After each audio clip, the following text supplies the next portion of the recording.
আসসালামু আলাইকুম সবাইকে। কি খবর সবার? সবাই কেমন আছেন? সবাইকে ঈদ মোবারক।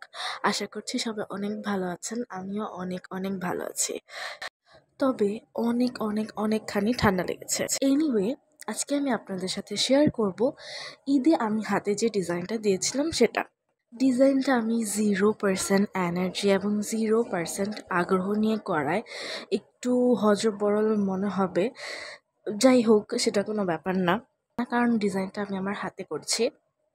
একসময় খারাপ, একসময় ভালো হবে, এটাই স্বাভাবিক। কেন বললাম এত টায়ার্ড ছিলাম, সেটার কারণ হচ্ছে টানা 4 রাত এবং 4 রাতের আগের দিন আমি প্রপার ওয়েতে ঘুমাতে পারিনি। ইভেন আমি ঘুমিয়েছি সেহরি করে 4 রাতের আগের দিন, এবং 4 রাতের দিন আমার ঘুমাতে ভোর হয়ে গিয়েছিল। সো ফর দিস রিজন আমি খুবই এক্সট্রিম লেভেলের টায়ার্ড ছিলাম। আর আমার একটা প্রবলেম হচ্ছে, আমার ঘুম পরিপূর্ণভাবে না হলে আমি খুবই অসুস্থ হয়ে পড়ি। এখন যে টিউটোরিয়ালটা আপনারা দেখছেন এটা প্রায় ভোর 3:30 থেকে 4টা নাগাদ, এবং আমি এতটাই টায়ার্ড ছিলাম যে আমি জাস্ট শেষ করতে চাচ্ছিলাম, কারণ আমার একটা মিক্সড ফিলিং কাজ করছিল। ছোটোবেলা থেকে এখন পর্যন্ত আমার এমন কখনো হয়নি যে আমি ঈদে মেহেদি পড়িনি। সো ওইখান থেকে একটা ফিল আসছিল যে অবশ্যই মেহেদি পড়তেই হবে, অল্প হইলেও পরবো। এইবার যে টিউটোরিয়ালটা করেছি সেখানে আমার আর কি কোনো প্রি প্ল্যান ছিল না, এবং আমি জাস্ট হাতটা চলছে আর আমি দিচ্ছি, এরকম একটা ফিল ছিল আমার টিউটোরিয়ালটা করার ক্ষেত্রে।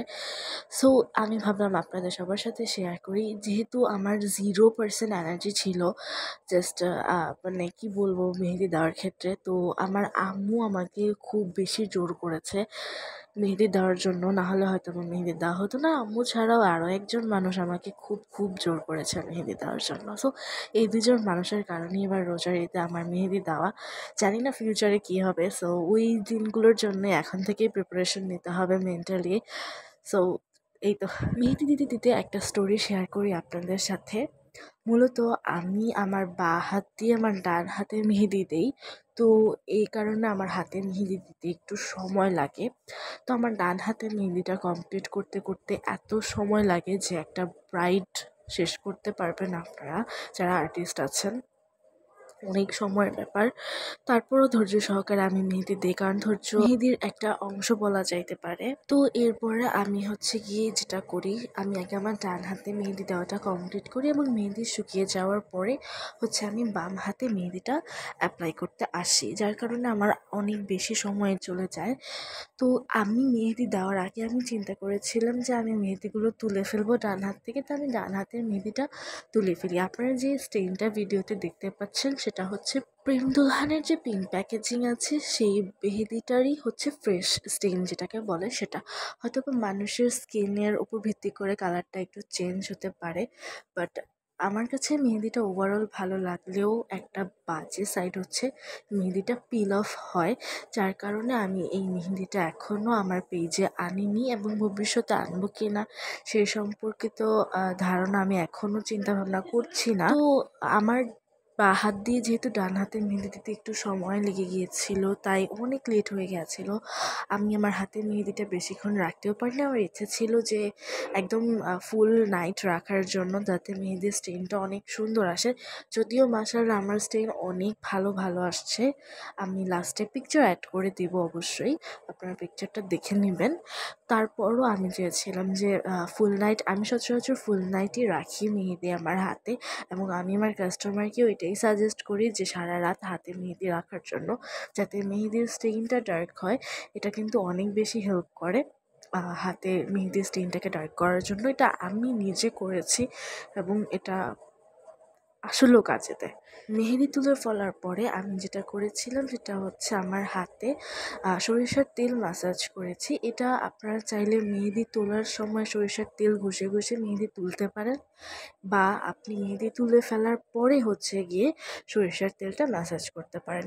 তবে কখনোই মেহেদি তোলার ক্ষেত্রে পানি ব্যবহার করবেন না। প্রেম দুলহান, কাবেরী অর যে মেহেদিগুলোতে কেমিক্যাল কম থাকে বা ইনস্ট্যান্ট কালার দেয় না, সেই মেহেদিগুলোর ক্ষেত্রে আপনারা কখনোই মেহেদি তোলার ক্ষেত্রে পানি ব্যবহার করবেন না। এতে কিন্তু মেহেদির কালার আসবে না। অনেকেরই হাতে অনেক বেশি লোমের সমস্যা থাকে, তারা যেটা করতে পারেন, হাতে সামান্য সরিষার তেল দিয়ে সেটা হচ্ছে গিয়ে মাসাজ করে করে মেহেদিটাকে তুলতে পারেন। এতে আপনার টানও লাগবে না এবং আপনি ব্যথাও অনুভব করবেন না। এটা আমি নিজে করেছি, কারণ নিজে না করলে অবশ্যই আমি আপনাদেরকে শেয়ার করতে পারবো না। সো আপনারা অবশ্যই এই টিপসটা ফলো করে দেখবেন। এছাড়াও যাদের ঠান্ডার সমস্যা আছে বা মেহেদি দিলে ঠান্ডা লেগে যায়, তারা হচ্ছে গিয়ে এই সরিষার তেলটা ব্যবহার করলে খুবই উপকার পাবেন। কারণ আমরা সবাই জানি যে সরিষার তেল আমাদের বডিতে আলাদা একটা গরম বা হিট ফিল করায়, যার কারণে আমাদের মেহেদির কালারটাও ডার্ক হয় এবং আমাদের যেই মেহেদির যে ঠান্ডাটা সেটা আমাদের বডিতে লাগতে দেয় না। আগে যখন আমাদের দাদি নানিদের সময় ছিল তখন কিন্তু এরকমই হয়েছে, ছোটোবেলায় আমিও এরকমই করতাম। সো আপনারা এটা ট্রাই করে দেখতে পারেন। তো আমার এই হাতে যেই গ্লেজটা দিচ্ছে আমার ডান হাতে, সেটার একটা বড় রিজন হচ্ছে আমি আমার হাতের মধ্যে সরিষার তেল ম্যাসাজ করেছি। এই জন্য না আমি আমার কোনটাকে হ্যান্ডেল করতে পারছিলাম না, আমার হাতটা খুব স্লিপারি হয়েছিল। কারণ আমি আমার হাতের তালুতেও মেহেদি দিয়েছিলাম, যার কারণে আমি তালুতেও হচ্ছে সরিষার তেল ম্যাসাজ করি এবং এজন্য আমি কোনটা প্রপার ওয়েতে ধরতে পারছিলাম না এবং বারবার আমার কোনটাকে ফ্লেক্স করতে হচ্ছিল হাতে। সো এই জন্য একটু একটু ডিস্টার্ব ফিল করছিলাম আমি। এছাড়া আমার কাছে এই মেহেদিটা বেশ ভালোই লেগেছে এবং আমি এই মেহেদিটা এনজয় করেছি দিয়ে। সো মোটামুটি হচ্ছে এইভাবে আমি টিউটোরিয়ালটা শেষ করেছি। যদিও আমার ইচ্ছা ছিল যে আমার হাতে গর্জিয়াস ডিজাইন করব, মানে ঈদের আগের রোজার সময় আমি অনেক প্ল্যান করেছিলাম, তখন আমি ভেবেছিলাম আঙুলে আমি কি ডিজাইন দিব। এটা নিয়ে আমি প্রতিবারই খুবই কনফিউজ থাকি, আমার মাথায় পুরো ব্ল্যাঙ্ক হয়ে যায় আঙুলের ডিজাইন দেওয়ার সময়। কারণ আমার কাছে কেন যেন মনে হয় যে খুবই কনফিউজিং একটা পার্ট হচ্ছে আঙুল, আমার কাছে এরকম লাগে। যদিও অনেকবার অনেক ধরনের ডিজাইন আমি চেষ্টা করেছি এবং প্র্যাকটিস করলে আরও ভালো করতে পারবো। আপনারা সবাই দোয়া রাখবেন। কিন্তু এখানে আমার প্রচুর ঘুম পাচ্ছিল চাঁদ রাতে, তাই আমি চিন্তা করছিলাম যে একটু গর্জিয়াস লাগবে, সেই সাথে আবার একটু ভালো অ্যারাবিক বা অ্যাডভান্স লেভেল বোঝা যাবে সেরকম একটা চেষ্টা করার। যদিও তেমন একটা হয়ে ওঠেনি, তারপর আমি চেষ্টা করেছি একটু ডিজাইনটাকে পাতা পাতা রাখার জন্য, যাতে দেখতে অনেকটা আকর্ষণীয় লাগে। আমার মনে হয় পাতা পাতা ডিজাইনটা হচ্ছে গিয়ে একটা মেহেদির ক্ষেত্রে মেহেদিকে ফুটে তুলতে অনেক বেশি সহায়তা করে। কারণ আমরা মেহেদি বলতেই হয়তো বুঝি ফুল পাতা এগুলো থাকবে।